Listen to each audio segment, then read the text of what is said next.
الجہاد ماضٍ الی یوم القیامہ۔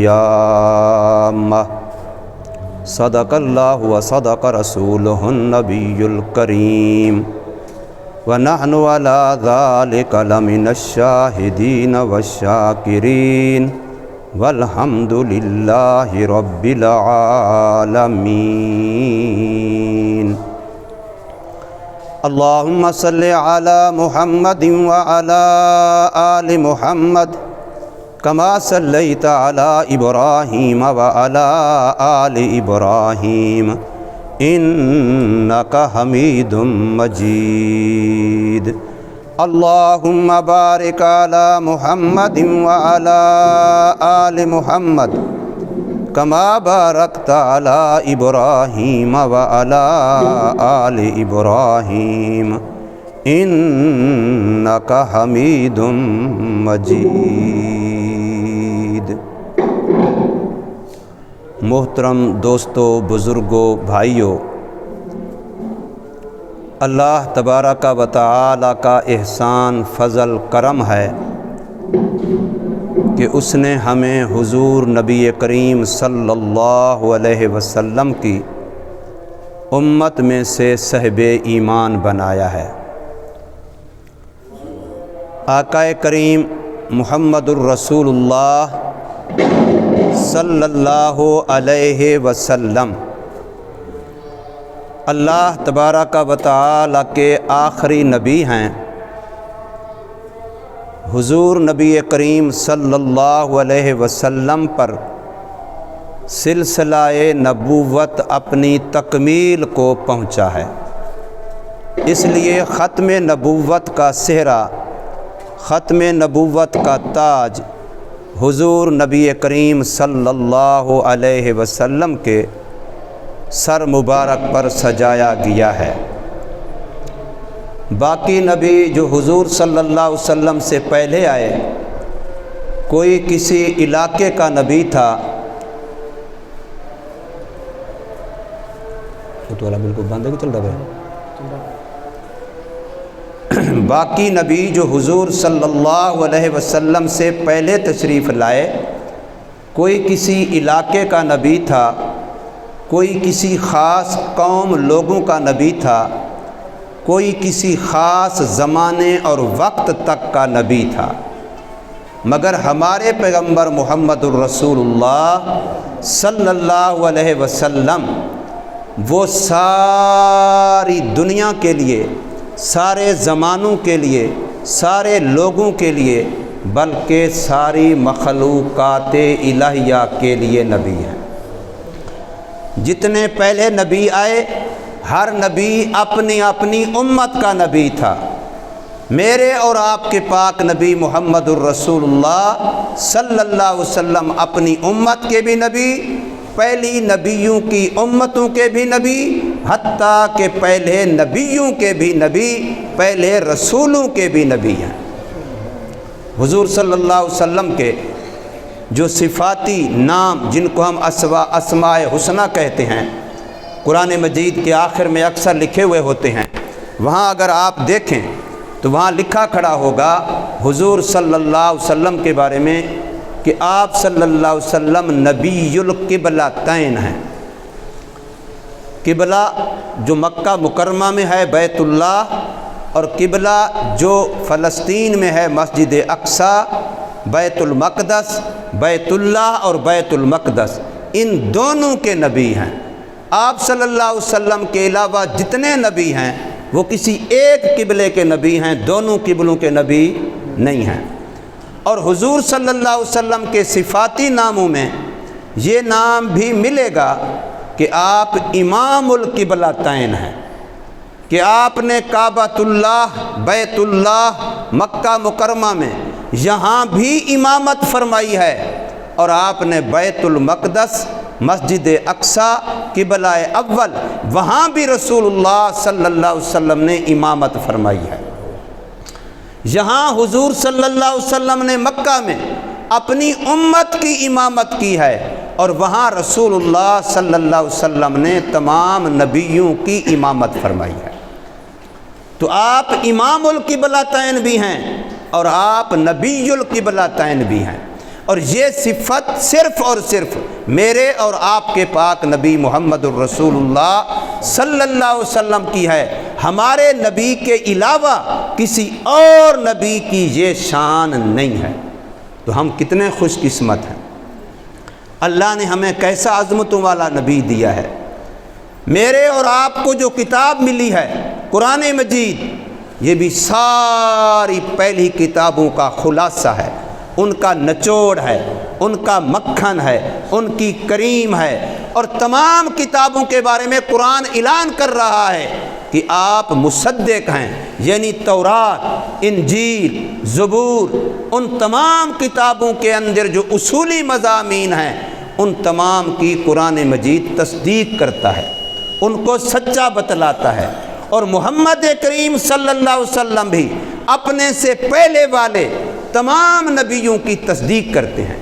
بلکہ ہم اگر یہ بات کہیں تو پوری دنیا پر ہم سر اٹھا کے کہہ سکتے ہیں کہ قرآن مجید کے اندر جن نبیوں کے نام آئے، حدیث مبارک میں جن نبیوں کے نام آئے، تذکرہ آیا، انہی کے تذکرے سے، ناموں سے آج دنیا واقف ہے۔ جن نبیوں کا، پہلے نبیوں میں سے جن کا تذکرہ قرآن نے نہیں کیا، جن کا تذکرہ میرے اور آپ کے نبی صلی اللہ علیہ وسلم نے نہیں کیا، دنیا ان کا نام بھی نہیں جانتی، دنیا ان کا مذہب بھی نہیں جانتی، دنیا ان کا دین بھی نہیں جانتی۔ آج تم کہہ سکتے ہو کہیں کہ فلاں نبی کی شریعت فلاں علاقے میں ہے، سوا یہودی اور عیسائیوں کے جن کا تذکرہ خود قرآن نے کیا ہے۔ کہیں دنیا میں کوئی کہے کہ فلاں جگہ پر داؤد علیہ السلام کی شریعت ہے، فلاں جگہ پر سلیمان علیہ السلام کی شریعت ہے، فلاں علاقے میں دنیا میں شعیب علیہ السلام کا دین چلتا ہے کوئی دنیا میں؟ ایک انچ جگہ بھی ایسے نہیں دکھا سکتے۔ کیوں؟ اس لیے کہ ان کا دین مٹ گیا۔ دین باقی ہے صرف دین اسلام، جو اللہ تبارک و تعالی نے آپ کو دیا ہے، مسلمانوں کو دیا ہے، ہمیں دیا ہے۔ یہی دین، دین اسلام، یہ اللہ کا پسندیدہ ہے، یہ اللہ کے ہاں قبول اور مقبول ہے، اور ہمیں اس پر اللہ کا کروڑ بار شکر کرنا چاہیے کہ اللہ نے ہمیں یہ دین دیا ہے۔ قرآن یہ کہہ رہا ہے انما المؤمنون اخوہ، سارے مسلمان مومن آپس میں بھائی بھائی ہیں۔ نبی پاک صلی اللہ علیہ وسلم کی حدیث ہمیں یہ فرما رہی ہے کہ پوری دنیا کے اندر اولین و آخرین تمام ایمان والے کا جسد واحد، یہ ایک شخص کی طرح ہے۔ پوری دنیا کا تمام انسان گویا ایک شخص ہیں، سارے ایمان والے، اسلام والے گویا ایک آدمی ہے، ایک ہی شخص ہے۔ اب جتنے افراد دنیا میں مسلمانوں کے نظر آتے ہیں وہ اس شخص کے اعضاء ہیں۔ جیسے میرے ہاتھ ہیں، میری انگلیاں ہیں، میرے پاؤں ہیں، میری انگلیاں ہیں، میرے جسم کا ایک ایک بال ہے، یہ سارے میرے جسم کا حصہ ہیں۔ تو بالکل ایسے ہی پوری دنیا کے ایمان والے یہ ایک آدمی ہے، یہ ایک شخص ہے، اور جتنے افراد دنیا میں پھر رہے ہیں یہ سارے اس ایک شخص کے جسم کے حصے ہیں۔ میرے جسم کے کسی حصے کو تکلیف ہو تو میرا سارا جسم بے چین ہو جاتا ہے۔ تکلیف تو اس انگلی کو ہے، لیکن نیند آنکھ کو نہیں آتی۔ کوئی آنکھ سے پوچھے تیرا تو کوئی مسئلہ نہیں ہے، مسئلہ تو انگلی کا ہے، مسئلہ تو پاؤں کی انگلی کا ہے، مسئلہ تو ہاتھ کی انگلی کا ہے، تو پھر آنکھ تجھے نیند کیوں نہیں آتی؟ آنکھ تیرے سے آنسو کیوں بہہ رہے ہیں؟ آنکھ تجھے نیند اچھی نہیں لگتی، کان تمہیں کسی اور کی آواز اچھی نہیں لگتی، فلانے کو تکلیف ہے اس کے پاس شور نہ مچاؤ۔ بھئی تکلیف تو اس کی انگلی کو ہے، آواز تو اس کے کانوں نے سننی ہے، تو اس کو آواز اچھی کیوں نہیں لگتی؟ اس کو شور اچھا کیوں نہیں لگتا؟ معدہ کہتا ہے مجھے کھانا اچھا نہیں لگتا باوجود ہے کہ بھوک ہے۔ بھئی تکلیف تو انگلی کو ہے، پیٹ کیوں نہیں کھانا مانگ رہا؟ معدہ کیوں نہیں کھانا مانگ رہا؟ پینا اچھا نہیں لگتا، کام کاج اچھا نہیں لگتا، ہاتھ پاؤں کام نہیں کرتے، کیوں؟ بھی ایک انگلی کو تکلیف ہے۔ کوئی جسم کا انگ، کوئی جسم کا عضو، کوئی جسم کا حصہ یہ نہیں کہتا بھئی یہ مسئلہ انگلی کا ہے، میرا نہیں ہے۔ لو جی انگلی خراب ہے، ڈاکٹر کے پاس چلنا ہے، بولنے کے لیے زبان انگلی کی ترجمانی کرتی ہے کہ جی انگلی میں یہ پھوڑا ہے، یہ پھنسی ہے، یہ درد ہے، یہ بخار ہے، یہ تکلیف ہے، ورنہ زبان کہتی میں نے بولنا ہے لیکن میرا مسئلہ تو نہیں ہے انگلی کی تکلیف، میں کیوں بولوں اس کے حق میں۔ کان ڈاکٹر کی دی ہوئی ہدایات کو سنتے ہیں کہ جی انگلی کے لیے یہ علاج کرو، یہ دوائی اختیار کرو، یہ پرہیز کرو، ورنہ کان کہتے مسئلہ تو انگلی کا ہے، ہمارا تو نہیں ہے، ہم کیوں سنیں۔ پاؤں اس کے لیے چل کے جاتا ہے، جیب اس کے لیے پیسہ خرچ کرتی ہے، تو سارے اعضاء اس ایک انگلی کی تکلیف کو ایسا محسوس کر رہے ہیں کہ اس کے علاج کو اپنا علاج سمجھتے ہیں، اس کی راحت کو اپنی راحت سمجھتے ہیں، اس کی تکلیف کو اپنی تکلیف سمجھتے۔ کیوں؟ اس لیے کہ سارے انسان پوری دنیا میں کوئی عربی ہے، کوئی عجمی ہے، کوئی زبان بولتا ہے، کسی رنگت کا ہے، کسی علاقے کا باشندہ ہے، کوئی امیر ہے یا غریب ہے، مرد ہے یا عورت ہے، ہر انسان یہ پورے ایمان والے کا جسد واحد، یہ ایک جسم ہے۔ کسی ایک کو تکلیف تو وہ مجھے تکلیف ہے، کسی ایک کو درد تو وہ مجھے درد ہے، کسی ایک کو بخار تو وہ مجھے بخار ہے، کوئی ایک اگر ننگا ہے تو وہ میں ہوں، کوئی ایک اگر بھوکا ہے تو وہ میں ہوں، کوئی اگر پیاسا ہے تو وہ میں ہوں، کسی اور کو دکھ ہے تو وہ مجھے ہے، کسی ایک کی بیٹی ہے تو وہ میری ہے، کسی کی بہن ہے تو وہ میری ہے، کسی کی عزت ہے تو وہ میری ہے، کسی کی جان کا نقصان ہے تو وہ میرا ہے، کسی کے مال کا نقصان ہے تو وہ میرا ہے۔ اب میں صرف 2 مثالیں ذکر کرتا ہوں۔ حضور صلی اللہ علیہ وسلم نے خواب دیکھا ہجرت کے بعد، مکہ میں تو دشمن تھے، وہاں سے تو حضور صلی اللہ علیہ وسلم صحابہ کرام ہجرت کر کے مدینہ منورہ آ گئے۔ اب حضور صلی اللہ علیہ وسلم نے خواب دیکھا کہ میں اپنے صحابہ سمیت مکہ میں کعبہ کا طواف کر رہا ہوں۔ نبی کا خواب وہی ہوتا ہے۔ حضور صلی اللہ علیہ وسلم نے سمجھا کہ مجھے اللہ کا حکم ہے، لہٰذا صحابہ کرام کو ساتھ لے کے حضور سفر کر کے چل پڑے کہ لو جی چلتے ہیں، عمرہ کرتے ہیں۔ اب چلتے چلتے ہر ایک نے احرام باندھ لیا، چونکہ میقات سے گزرنا تھا، احرام باندھ لیا، اور ہر ایک نے ایک جانور بھی ساتھ لیا ہوا تھا سواری کے جانور کے علاوہ، بھیڑ، بکری، دمبا، مینڈا، چھترا، ہر ایک نے ساتھ لیا ہوا تھا کہ خدا نخواستہ اگر کسی وجہ سے عمرہ نہ کرنے دیا گیا، روک دیا گیا، دشمن کا وہاں غلبہ ہے، ان کا وہاں قبضہ ہے، ان کا وہاں اختیار ہے، تو پھر ہم دم کے طور پر یہ جانور ذبح کریں گے۔ اگر کوئی بندہ حج عمرے کا احرام باندھ چکا ہو اور کسی وجہ سے کوئی رکاوٹ بن جائے تو اس کو پہلے احرام نہیں کھولنا ہوتا، پہلے اس کو دم ذبح کرنا ہوتا ہے، پھر احرام کھولے گا، ورنہ اس پر گناہ بھی ہوگا، جرمانہ بھی ڈبل پڑ جاتا ہے۔ اس کو عربی میں ہماری فقہ میں، دین کی اصطلاح میں، شریعت میں دم احصار کہتے ہیں۔ 1400 صحابہ ہیں، حضور صلی اللہ علیہ وسلم سفر کر کے چلتے چلاتے حدیبیہ کے مقام پر پہنچ گئے۔ اب حدیبیہ کا مقام جو ہے یہ حدود حرم سے باہر ہے بعض کے نزدیک، اور بعض کہتے ہیں یہ حدود حرم کے اندر ہے جہاں صحابہ کا پڑاؤ تھا۔ وہاں سارے صحابہ ٹھہر گئے۔ وہاں حضور صلی اللہ علیہ وسلم نے ساروں کا نمائندہ بنا کے حضرت عثمان غنی رضی اللہ تعالی عنہ، جو نبی پاک صلی اللہ علیہ وسلم کے دوہرے داماد تھے، آپ کو بھیجا کہ جاؤ مکے والوں سے بات کرو، تمہارے چونکہ مکے والوں پر احسانات ہیں، تمہارے مال کی وجہ سے تمہارے فائدہ اٹھاتے ہیں، اس لیے۔ اور دوسری بات یہ تھی کہ جب سارے صحابہ ہجرت کر کے مدینہ چلے گئے تھے، سب نے مکے کی اپنی رہائش گھر ختم کر دیا تھا، لیکن حضرت عثمان رضی اللہ عنہ نے ہجرت کے باوجود بھی اپنا وہ گھر، وہ رہائش بھی باقی رکھی تھی، اس لیے ان کا یہاں بھی گھر تھا، وہاں بھی گھر تھا۔ جیسے آج کل بہت سارے لوگ ہیں، فیصل آباد میں بھی اپنا گھر ہے، پشاور میں بھی اپنا گھر ہے، جہاں آ جائیں تب بھی وہ مقیم ہیں، وہاں چلے جائیں تب بھی وہ مقیم ہیں۔ تو حضرت عثمان رضی اللہ عنہ کا معاملہ بھی ایسا تھا۔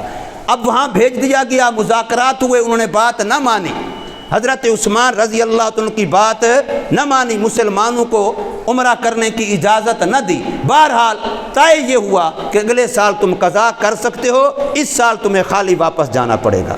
تو سب نے دم ذبح کیے اور احرام کھولے واپس۔ لیکن اس میں جو واقعہ پیش آیا، جو سنانا مقصود ہے، وہ یہ کہ افواہ پھیل گئی کہ حضرت عثمان غنی رضی اللہ عنہ کو کافروں نے قتل کر دیا ہے۔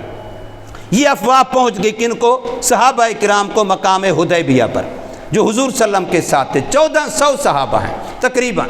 اب حضرت عثمان غنی ایک شخص ہے، اس کے بارے میں افواہ یہ پہنچی ان کو کہ ان کو شہید کر دیا گیا ہے، کافروں نے قتل کر دیا ہے۔ تو 1400 صحابہ نے حضور صلی اللہ علیہ وسلم کے ہاتھ پر اپنی موت کی بیعت کی کہ جب تک حضرت عثمان رضی اللہ عنہ کے خون کا بدلہ نہیں لیں گے سارے اپنی جان دے دیں گے، واپس نہیں جائیں گے۔ یہ کیا بتانا تھا؟ یعنی وہ ایک خون صرف ان کا نہیں ہے، وہ ہمارا خون ہے۔ کیا بتلانا تھا؟ کہ وہ خون حضرت عثمان کا خون نہیں ہے، نبی بھی اپنا خون دے گا، نبی بھی اپنا جان قربان کرے گا۔ کس کے لیے؟ ایک امتی کے لیے، حضرت عثمان غنی رضی اللہ تعالی عنہ۔ نبی پاک نے خود بھی بیعت کی، حضرت عثمان کی طرف سے بھی بیعت کی، 1400 صحابہ نے موت پر بیعت کی۔ یہ بتلانا تھا کہ مسلمان کا جسد واحد، یہ ایک جان ہے، کسی ایک کا خون وہ میرا خون ہے۔ یہ بتلانا تھا کہ کسی ایک کا خون وہ میرا خون ہے۔ ملتان شہر ہے آپ کے ملک پاکستان میں، وہاں کا قلعہ جو ہے آج بھی قلعہ قاسم کوہنا کے نام سے معروف و مشہور ہے۔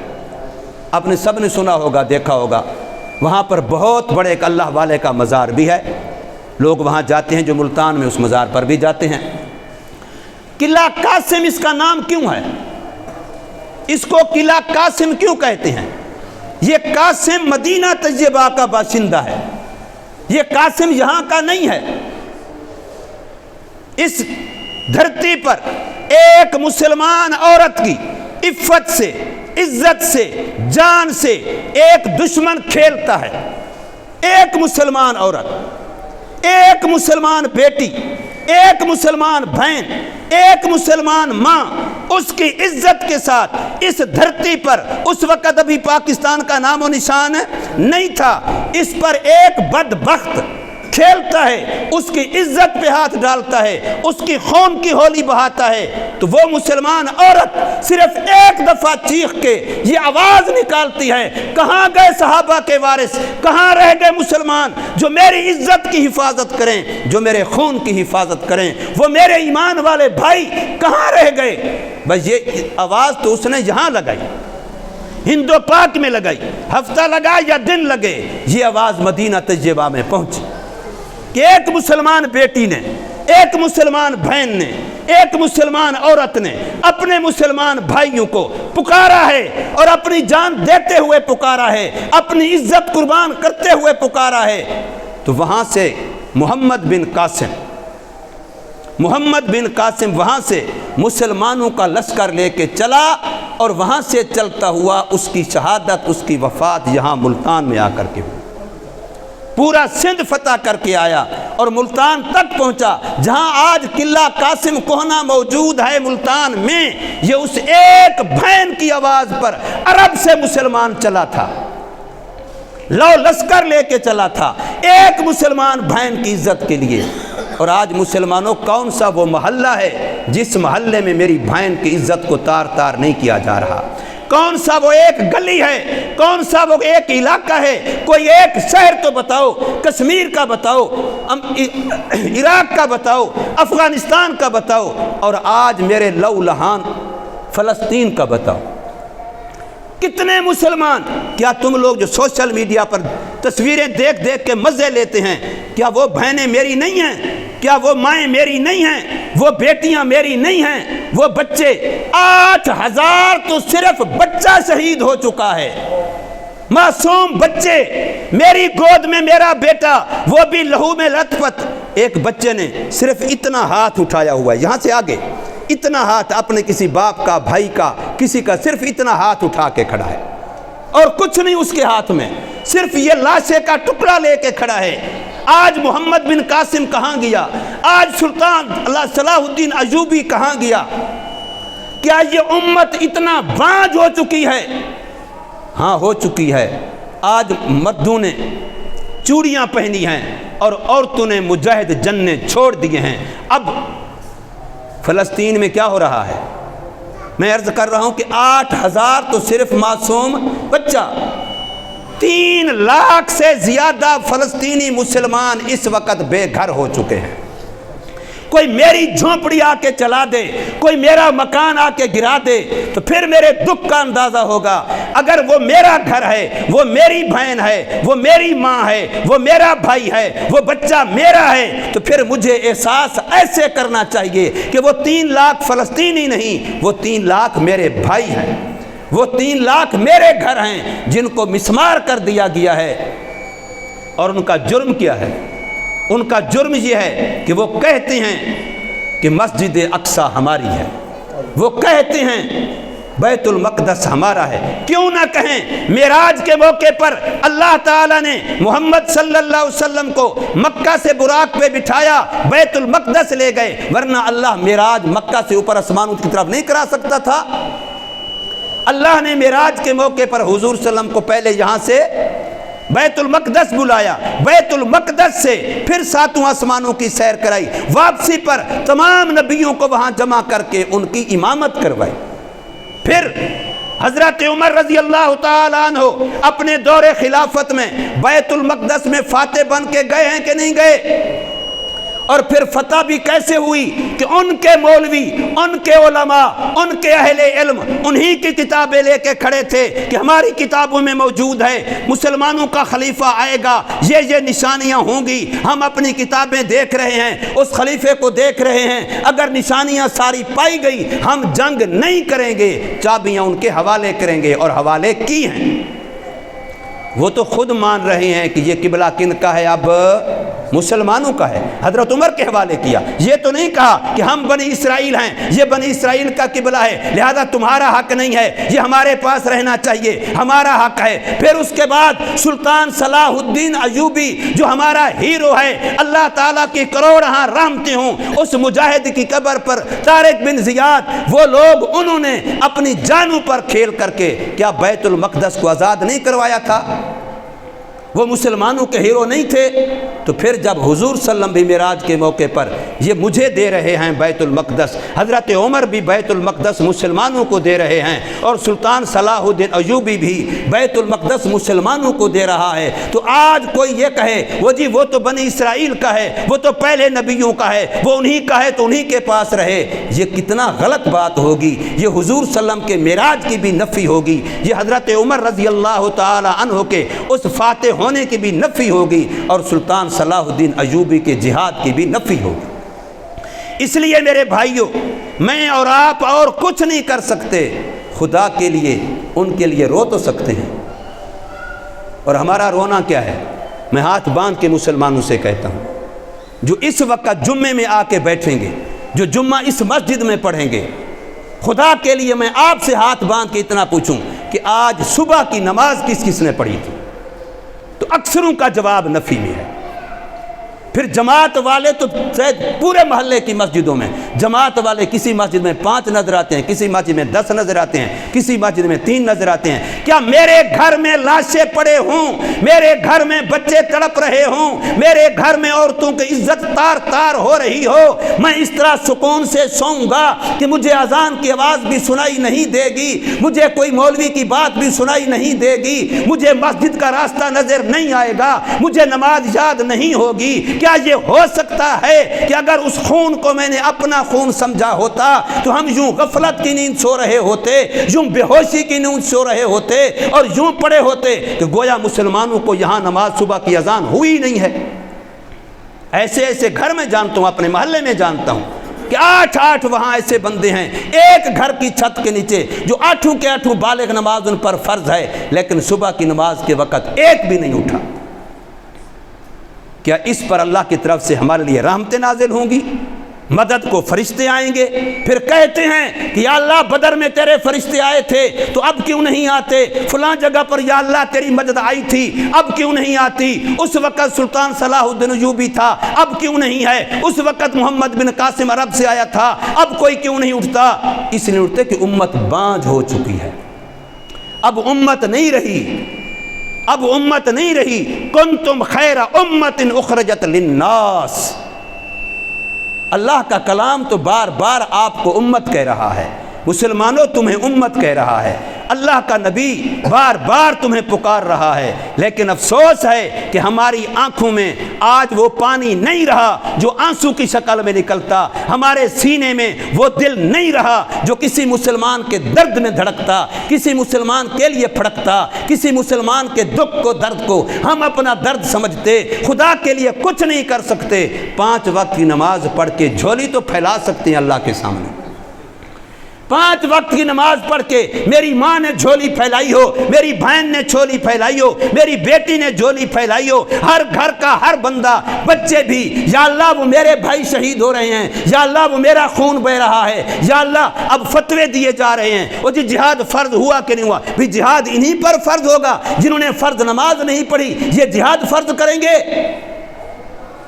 مفتی تقی عثمانی سے دامت برکاتہم، جو اس وقت پوری دنیا کے مفتی اعظم ہیں، انہوں نے بڑے دکھ کی بات کہی ہے کہ میں کیسے جہاد کے فرض کی بات کروں، کس منہ سے میں جہاد کے فرض کی بات کروں، کس قلم سے میں جہاد کے فرض کی بات لکھوں؟ میرے نبی کی امت تو مجھے فرض نماز ضائع کرتے ہوئے نظر آتی ہے، انہی پر جہاد فرض ہو جائے گا تو یہ جہاد کو جائیں گے جو اپنے گھر سے چل کے فرض نماز کے لیے مسجد نہیں آ سکتے۔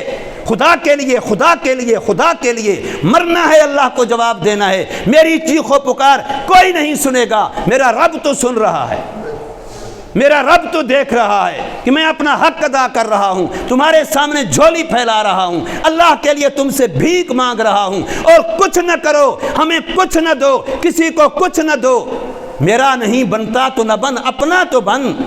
تیرے گھر میں تو خدا کا فرض ادا ہو، تیری بیٹی مسلح پہ نظر آئے، تیری بہن مسلح پہ نظر آئے، تیری امی مسلح پہ نظر آئے، وہ روتی ہوئی نظر آئے۔ رب کعبہ کی قسم ہے، اگر ہم اتنا ہی کر لیں، اپنے اس مسلح پہ خون نہیں بہا سکتے، آنسو بہا لیں، تو اللہ پاک ان کے خون کی حفاظت کے لیے کوئی سلطان صلاح الدین ایوبی کھڑا کر دے گا۔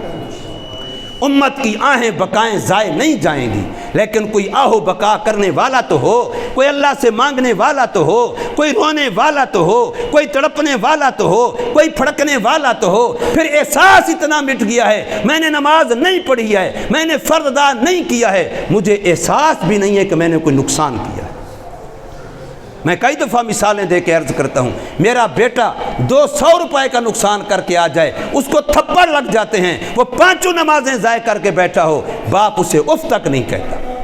اس کا مطلب ہے 200 روپے کی ویلیو وقت ہے اور 5 نمازوں کی کوئی ویلیو وقت نہیں ہے۔ میرے آقا کا ارشاد یہ ہے صلی اللہ علیہ وسلم، فرمایا جس مسلمان کی 1 نماز ضائع ہو گئی، اس کا اتنا بڑا نقصان ہوا کہ اس کے گھر کے سارے فرد مر جاتے، اس کے گھر کا سارا مال لوٹ لیا جاتا۔ یہ نقصان کم تھا اور اس کی 1 نماز کا نقصان اس سے زیادہ ہے۔ میرے نبی کی بات سچی ہے کہ جھوٹی ہے؟ ہائے ہائے ہائے، میرے نبی کی بات سچی ہے، یقیناً سچی ہے۔ ہم جھوٹے ہیں، ہم غلط ہیں، ہم اپنی غفلت کے اندر ہیں، ہم بے ہوشی کے اندر ہیں، ہم دنیا کے نشے میں مست ہو چکے ہیں، اس لیے ہمیں نبی صلی اللہ علیہ وسلم کی حدیثیں نظر نہیں آتی۔ جھوٹے منہ سے نبی کے عشق کی باتیں کرتے ہیں، جھوٹے منہ سے نبی کے عشق کے جھنڈے لہراتے ہیں، فلاں کر رہے ہیں، فلاں کر رہے ہیں، کچھ بھی نہیں کر رہے۔ یہ تو جب مریں گے تو پتہ چلے گا کھرا کون ہے، کھوٹا کون ہے۔ اللہ تبارک و تعالی ہمیں سمجھ نصیب فرمائے، ہمارے فلسطینی بھائیوں کے حال پہ رحم فرمائے۔ سب سے درخواست ہے خدا کے لیے اپنے گھروں میں نمازوں کا، دعاؤں کا اہتمام کیجئے۔ ان مسلمانوں کے لیے اللہ آپ کا حامی و ناصر ہو، سنتیں پڑھ لیجئے۔